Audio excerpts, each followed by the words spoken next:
천하제일 강국. 자, 그럼 이제 시작해 보겠습니다. 제가 일단 제목을 전선의 확대라고 정해봤습니다.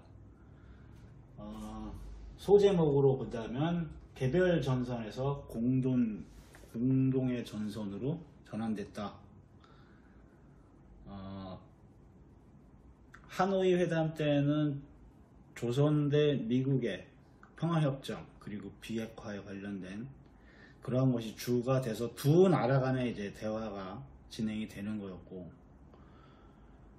당시에 뭐 중국이나 러시아 같은 경우는 주로 외교적인 언사, 평화적으로 대화로 서로 자극하지 말자, 뭐 이런 그 언사들만 주로 나누는 상황이었고, 이란도 개별적으로 핵 협상을 해서 타결을 받는데 미국이 또 나중엔 번복했지만요. 그리고 쿠바도 제재를 해제하는 그런 협상을 따로 했었고, 나중에 또 미국이 번복하고, 하노이 회담도 마찬가지로 이 회담이라는 것 자체가, 정상이 만난다는 것 자체가 사전 실무진들이 모든 것들이 마무리가 돼서 결국 도장만 찍으면 끝나는 상황이 됐을 때 정상이 회담을 하는 건데, 그런 상황까지 갔음에도 또 결렬이 되는 이런 상황들이 과거에 이제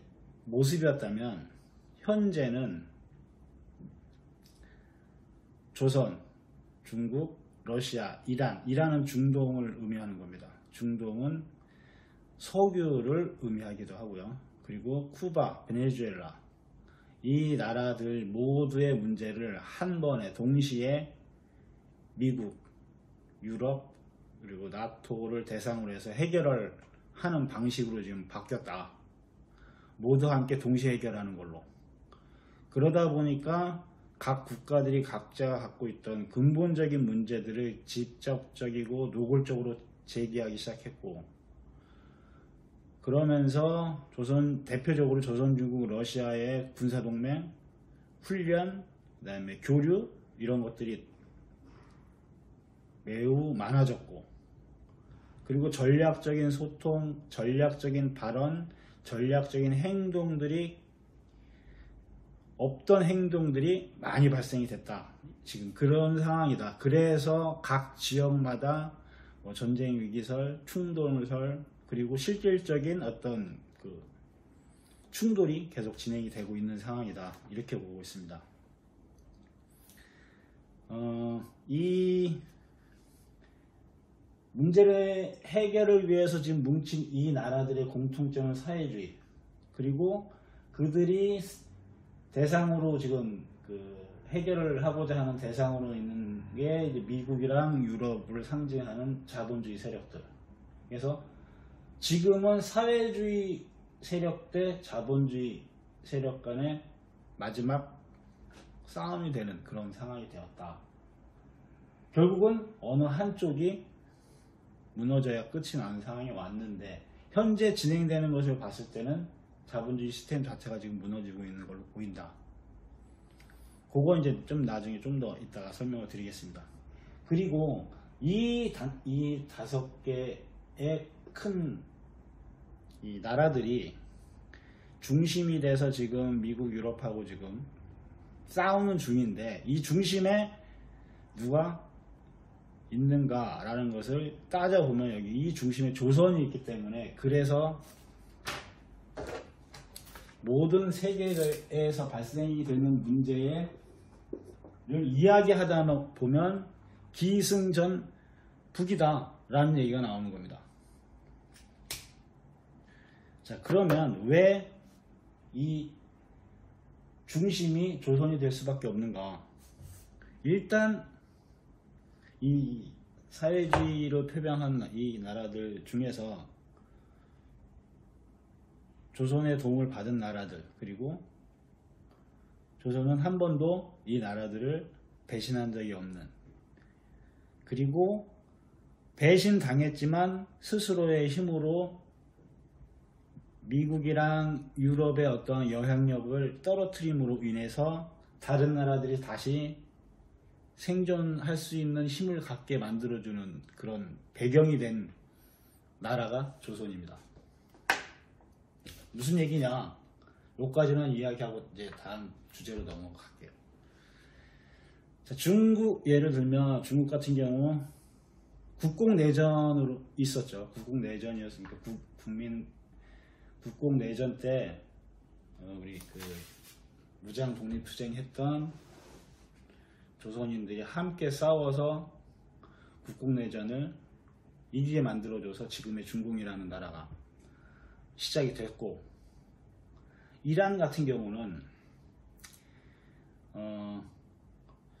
1973년도에 그 중동 4차 전쟁이 있었어요. 그러니까 아랍 국가들 대 이스라엘 1차, 2차, 3차 전쟁은 다 아랍 국가들이 깨졌고, 4차 전쟁 때는 이스라엘이 나라를 잃을 정도까지 몰렸다가 수세로 몰렸다가 그 미국의 지원으로 이제 가까스로 살아남았는데, 이때 군사고문단을 파견하고 공군들을 교육시키고 작전을 짜고 또 직접 조선인민공군을 파견을 해서 지원을 했던 나라가 조선입니다. 당시에 그 4차 전쟁을 이제 이집트가 주도를 했었는데, 그런 어떤 역사적 배경에다가 이라크가 미국한테 완전히 몰락을 당하고, 다음은 이제 이란만 미국이 군사적으로 제압을 하면 중동의 석유 패권을 완전히 미국이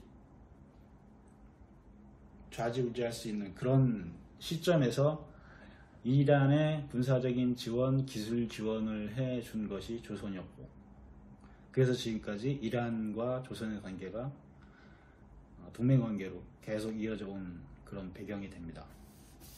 그 다음에 뭐 쿠바, 베네수엘라 같은 경우는 뭐 유명하죠. 카스트로가 1966년도에 평양을 방북해서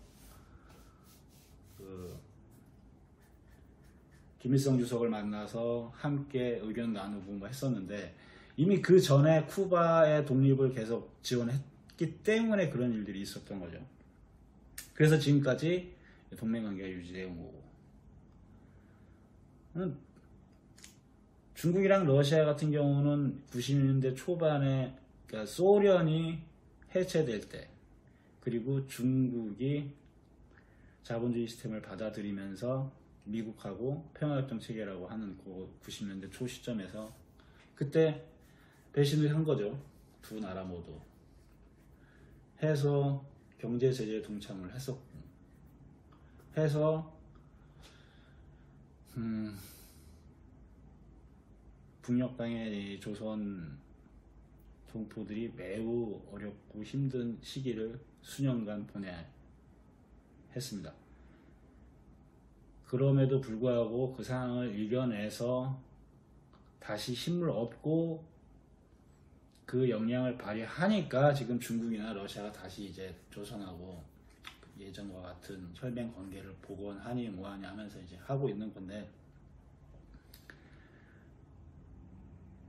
이 석유 패권 문제는 모든 나라의 유지의 기본이 되는 부분이기 때문에, 만약에 이란을 조선이 지원해서 지켜주지 못했다라고 하면은 아마 지금 이 세계 판도는 이렇게 올 수가 없었을 거라고 저는 봅니다.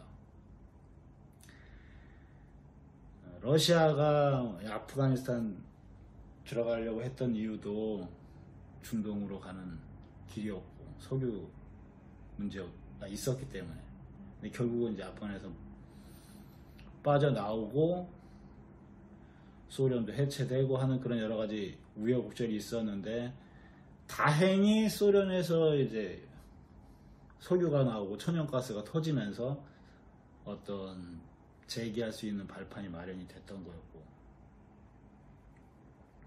중국 같은 경우도 과거에 보면 미국으로부터 유럽으로부터 일본으로부터 자금이 들어와서 경제 시장을 완전히 내주고 성장을 하다 보니까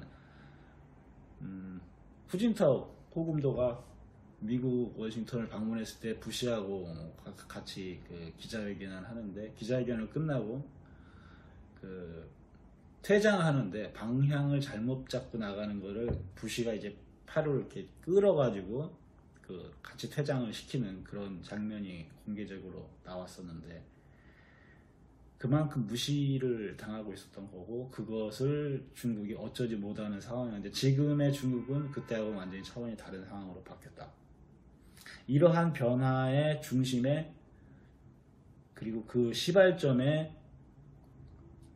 조선이 있기 때문에, 그래서 지금의 현 세계의 변화와 이런 격변의 중심이 조선이다 라고 이야기할 수 있습니다.